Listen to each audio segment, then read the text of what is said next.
At ito na nga mga kasipag, 106 na tayo at pang video na pinaghalong gardening at birdlife 180. At ito na nga, sinimulan ko na sa pag-harvest ng pipino.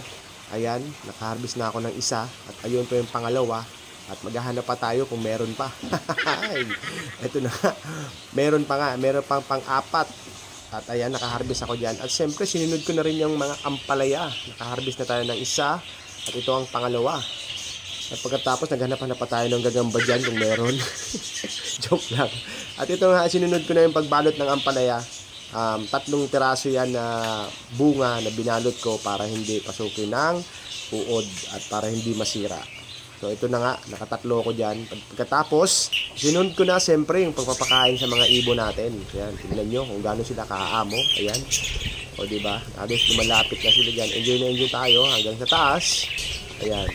At nakaupo na parang mayor lang. Kasi yan, napitignan nyo kung gaano sila kaamo at napakalaking bagay na may alaga kang ibon sa iyong bakuran. Alam mo kung bakit? Nakakatanggal sila ng problema ng mga asawa. Hindi gano'n. Nakakatanggal sila ng stress. Kung pagod ka sa trabaho, ayan, o diba? Mag-alaga ka na ng ibon, sigurado ko matatanggal ang mga pagod at stress mo. Thank you!